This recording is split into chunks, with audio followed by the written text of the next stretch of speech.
Grand Theft Auto San Andreas, the third game in the Grand Theft Auto 3 era, was originally released in 2004 to high acclaim from both fans and critics, ultimately becoming the best-selling PlayStation 2 game of all time.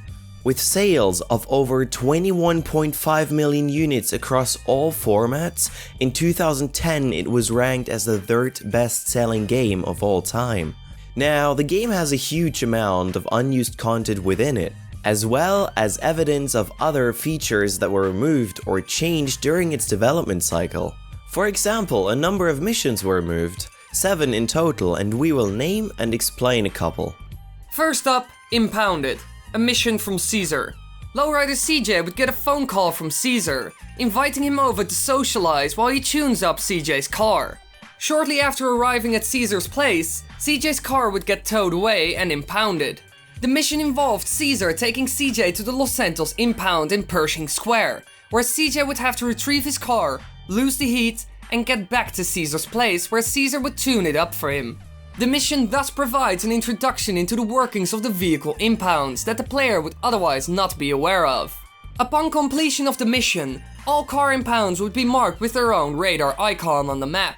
The entire audio sequence for the introductory cutscene, all the audio from the mission itself, the audio of the phone call from Caesar to CJ, all of the text to support the mission, and its subtitles as well as the radar icon for the police impounds can all still be found in the game files.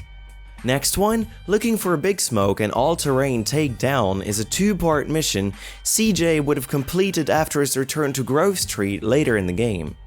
The first part entailed him tracking down a Russian drug dealer in the market area of Los Santos, beating him up to discover Big Smoke's location in Los Flores.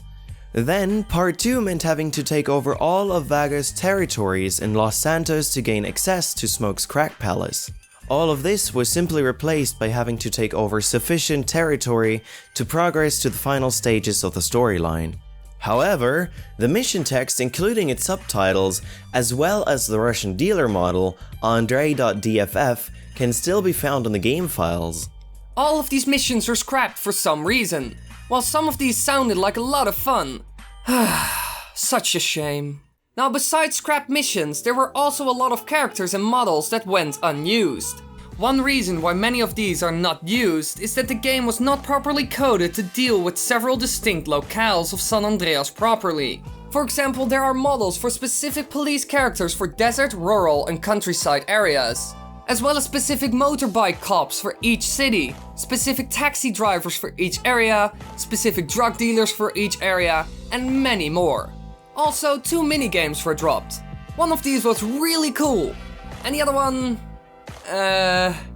was a bit strange. First, we'll show you the cool one, and let's say we will save the best for last. Now, walking is for stupid people, gas is expensive, and don't even start about bicycles.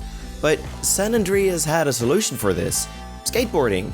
Within the game files are a texture, model, text, and HUD icon for a skateboard item that would have acted as a combination of weapon and vehicle.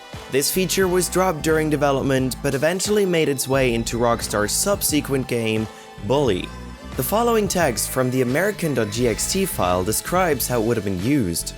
It can be assumed that the item would first appear instead of the bicycle when leaving Mad Dog's mansion towards the end of the Mad Dog's Rhymes mission. There are no animations or supported functionality to re-enable the skateboard as a true weapon and vehicle combination. So, back to stealing cars from innocent people. Now to the second minigame feature-like thing that they left out. It's going to be a bit strange, so be prepared. In the dating sequence of the game, you can normally conclude proceedings by choosing to leave your girlfriend at her home or entering her house for coffee, which is treated with a tasteful fade to black. However, the development team had originally implemented another minigame which allowed you to control what happened inside. Yeah. At one stage in development, this feature was disabled with a simple flag, and due to time constraints was never removed, and so ended up shipping as a part of the final retail product. Because there was no outside knowledge of the flag, and thus the sequence was not available, this was not declared to the ESRB. The ESRB decides the age rating for stuff like video games. So E is for everyone and T is for teens. There was no way for players being able to experience it through the normal course of gameplay. Once the game was released and curious modders started to delve into the game files, the animations, models, textures, sound files and even the code for the sequence were discovered. It was not long before the flag to switch the feature back on was found, and thus the hot coffee mod was a thing. Now that's what I call spicy. Well, actually not. It's pixels. This is weird. Really, really weird. It's also weird if you haven't subscribed yet. This way you won't miss any of our weekly videos. Or just click the video to learn something about Pikmin 2 and its beta content.